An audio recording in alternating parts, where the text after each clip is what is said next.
All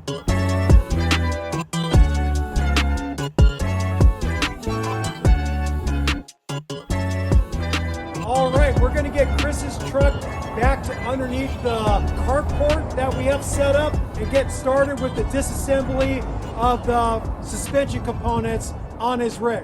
All right, we have this thing jacked way up to give us plenty of room to work underneath the rig. Chris bought some jack stands that go up really high. You can see how adjustable they are.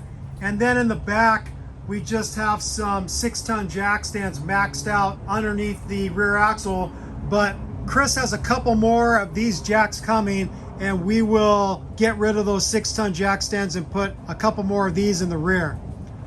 All right, we're gonna get started with tearing apart the whole front end of the truck for the solid axle swap. We're gonna be removing coilovers, lower and upper control arms, CV axles, front differential, steering rack. Everything that we have to take off, we're gonna take off. We are gonna be moving pretty fast, and that's because we already have videos in existence showing how to do all this type of work. We will have links in the video description to all the related videos so you can reference those if you get stuck. With all that said, we're gonna get going with the job.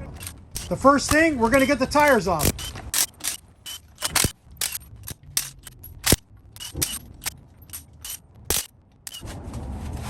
Chris has wheel spacers. He's gonna have to remove those too.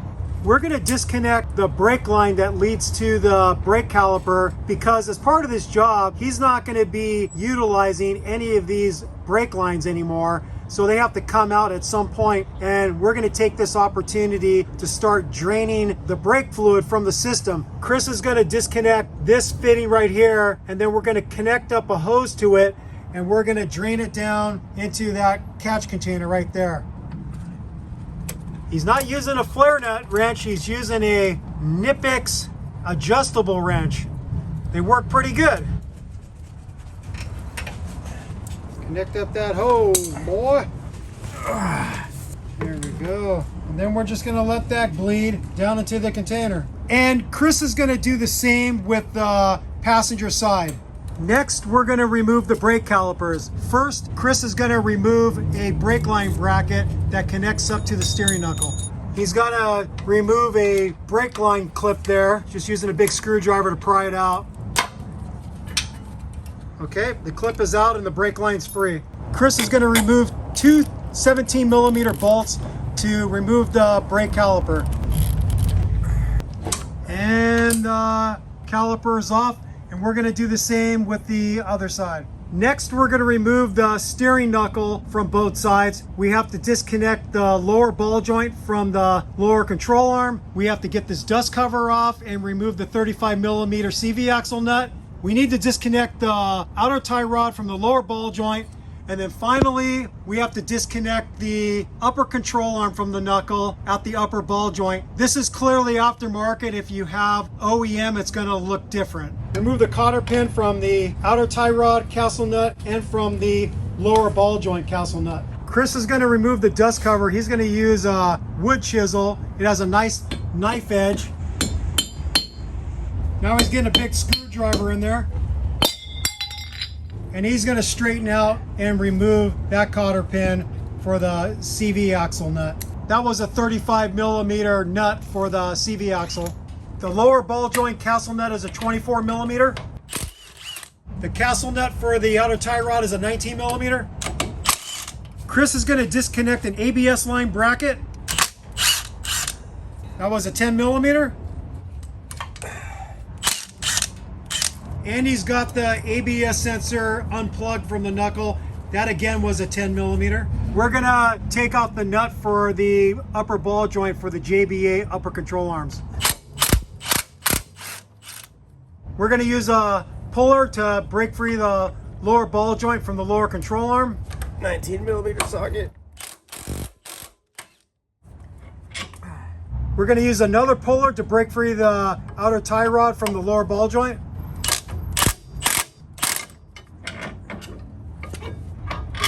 And it's off. If you have a OEM upper ball joint, you're gonna have to use a puller to break free the upper ball joint. And even with these JBAs, you usually have to use some type of pickle fork or puller, but on this side, the thing just fell right out. So made it easy for us. We're gonna do the same with the other side. Next, we're gonna remove the rat flow coilover from both sides of his rig. Obviously, if you have a stock rig, you're just gonna have a basic coilover without a reservoir.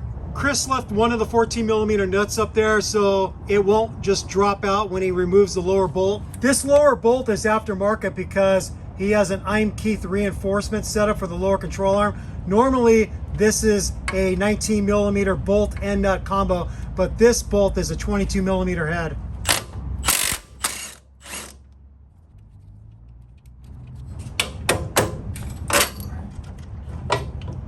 And the coilover is out. Next, we're going to remove the upper control arm. It's held on with a 19mm bolt and nut.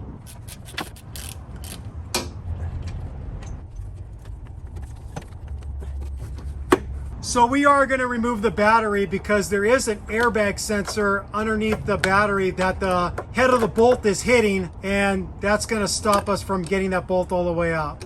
Oh, shoot. So you can see what the bolt is hitting. That's an airbag sensor. The bracket is held to the body with a 10mm bolt, and Chris is going to take that out, and then we'll be able to sneak that upper control arm bolt past. With the sensor out of the way, we were able to remove the upper control arm bolt, and now it's out. We're going to remove the skid plates so we can drain the differential, remove the CV axles, remove the front differential, and have access to the steering rack. If you have OEM skid plates, they're held on with a multitude of 12mm bolts. Clearly, Chris has aftermarket skids, and we're gonna get those off.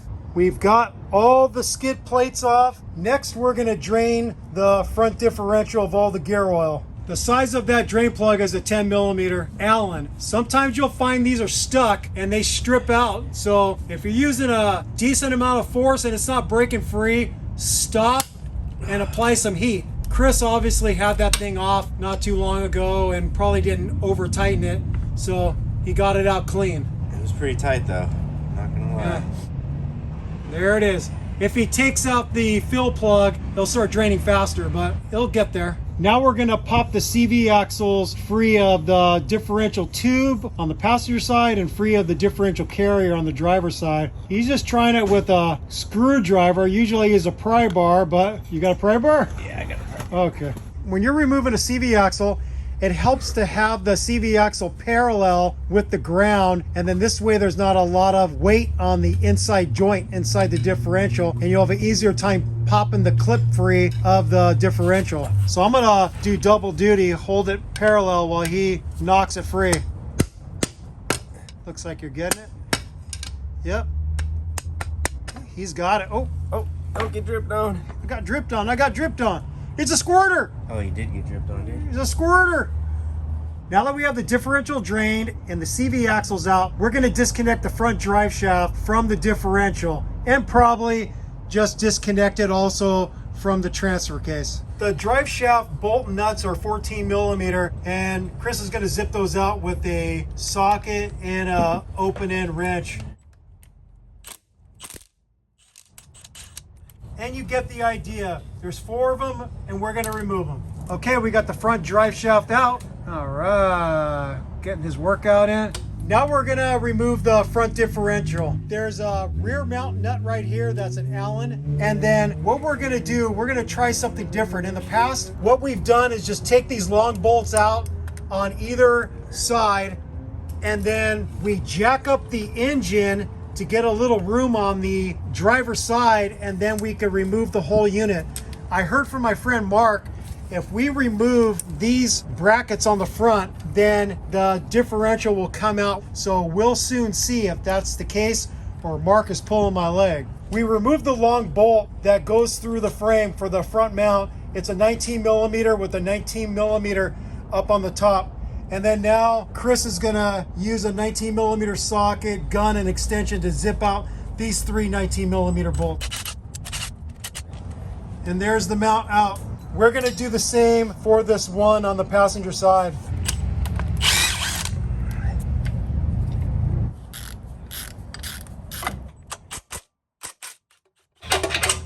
Okay, both front support arms are out for the front differential. Now we have to disconnect the rear mount. It's a Allen, what is it, a 10 or? 12. It's a 12. There are some breather lines we disconnected. We decided we're not going to show it because you could just go to our videos in regards to removing the front differential. We've got a part 1 and a part 2. You could watch both of those for more detail for disconnecting the vacuum lines and the breather line and the harness on top of the differential. There it is. Got her. I got a clear. There it is. Holy shit. Mark was right. Oh shit. We're running out of daylight, so we're moving kind of fast. For the steering rack, the bracket on the passenger side is a 19 millimeter nut and a 19 millimeter bolt on top. This center bolt you remove from the top, and that's also a 19 millimeter. This is a 22 millimeter long bolt that goes through the frame, and it's got a nut on the back side. We disconnected the rag joint with two 12 millimeter bolts that go through both halves. He's got a body lift, so this is a body lift puck. And then now we have to disconnect the power steering lines. And because we've got the front differential out, we have a really easy access getting to the two power steering lines, and then we can completely remove the steering rack so we can finally remove these lower control arms, because the back lower control arm bolt and cam adjuster has to come out through the back and the steering rack is in the way. Should be a 17. Yeah, good job. I guess we should get... Okay, he's got a broken free. We're going to spin it out. Try not to make a mess.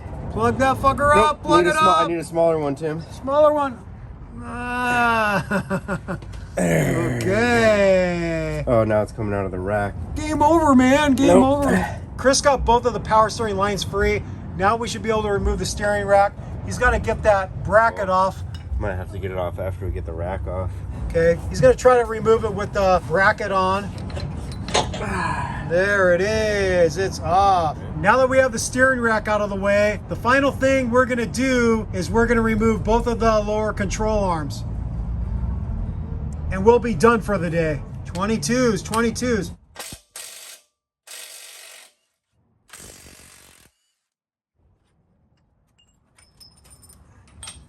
You should be able to pull it out. There it is.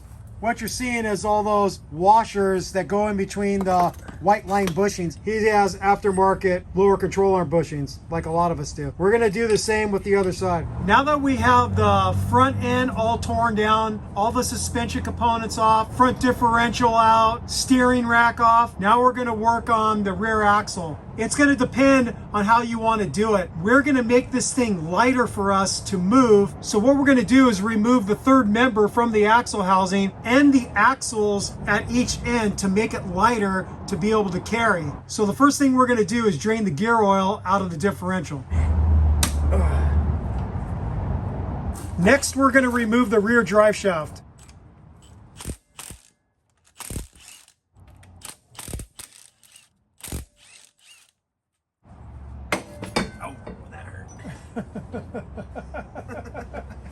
Okay, the drive shaft's out.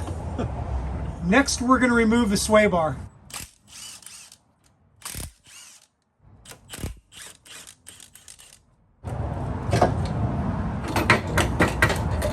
There we go. Now that the sway bar is out of the way, we're going to work on disconnecting the e-locker actuator from the third member. There's a couple electrical connectors.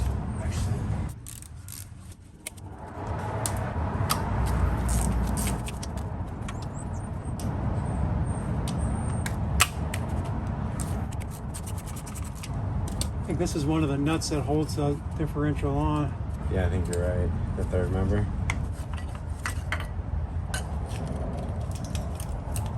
So now we have to remove this one. I think this is another one that holds it on. This one right here.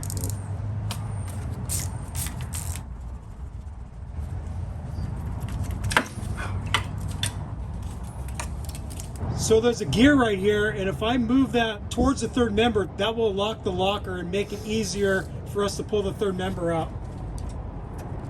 There it is. So that's unlocked and that's locked. Next, we're going to remove the axles from both sides.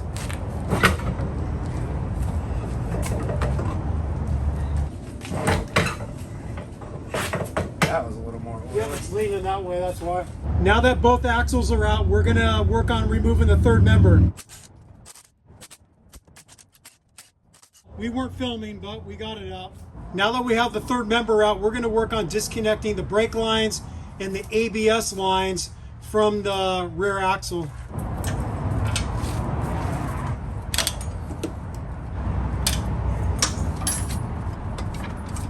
We've got the ABS line, brake lines disconnected. We're working on the parking brake now. We're working on getting the pan hard bar out. Probably have to knock them out with a screwdriver or something, or Brass drift. you got a drift? Yep.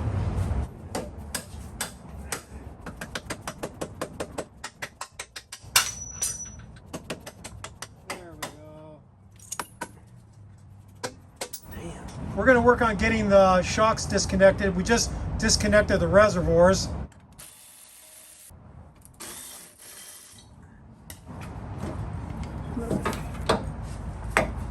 Going to remove the springs. The last step to get the rear end out is disconnecting the lower and upper rear control arm.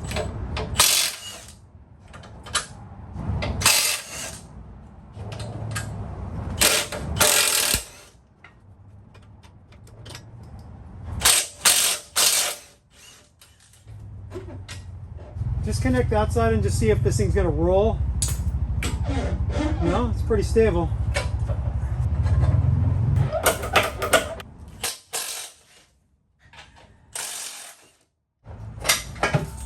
Oh, there, cowboy. All right. Yeah. I don't know if the control arm's all right, but.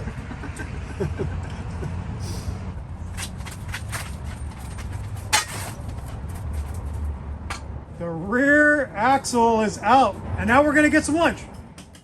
Now we're working on disconnecting the ABS module. There's 5 brake lines connected to it, and we're just using a 10mm flare nut wrench to break them free and disconnect them from the ABS module.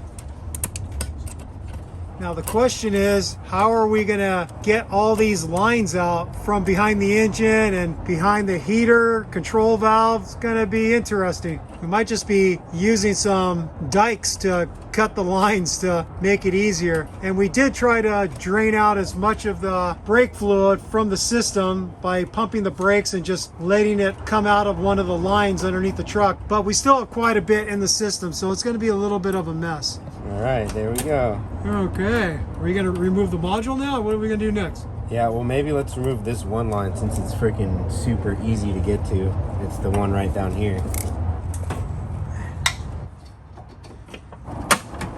There we go.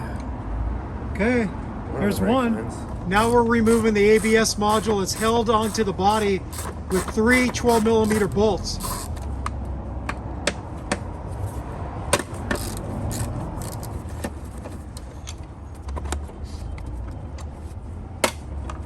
The other one somewhere on the backside. Oh, I see it. Let me see if I can zoom in. Move that fat arm of yours.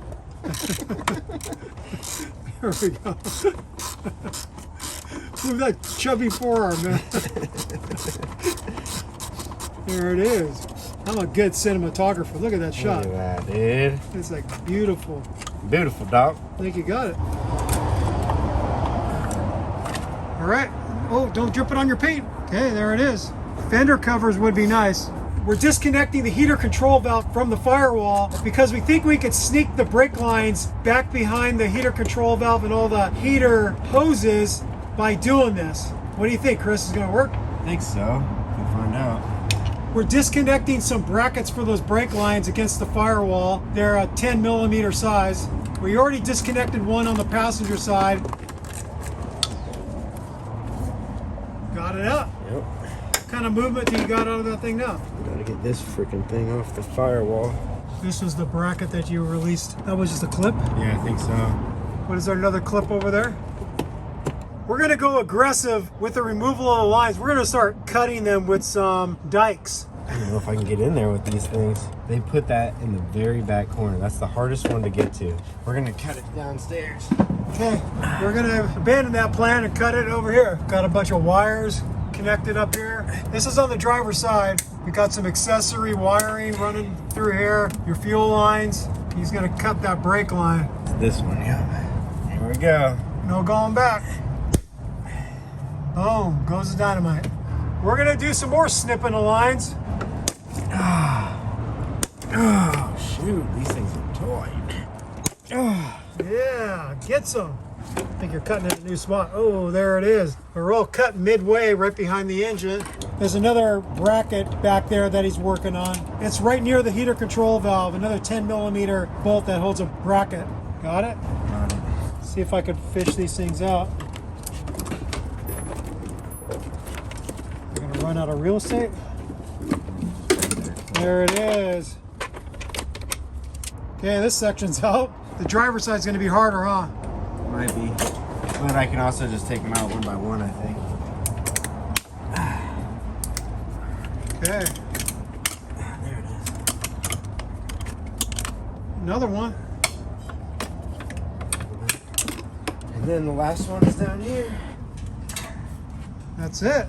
We got the lines going to the rear though. Yep, we gotta get that out. But we don't know if we're gonna be able to fish all these out because this is one of them right here. And he even has a body lift, which helps. But we don't know if we're actually gonna delete this line all the way to the rear or just kind of cut it and just leave it there. You're gonna try to get it all the way out? Yeah. Okay, we are gonna try to get it all the way out. I guess if you cut some of the bends off, like if you cut it right here, then maybe it'll pull through easier.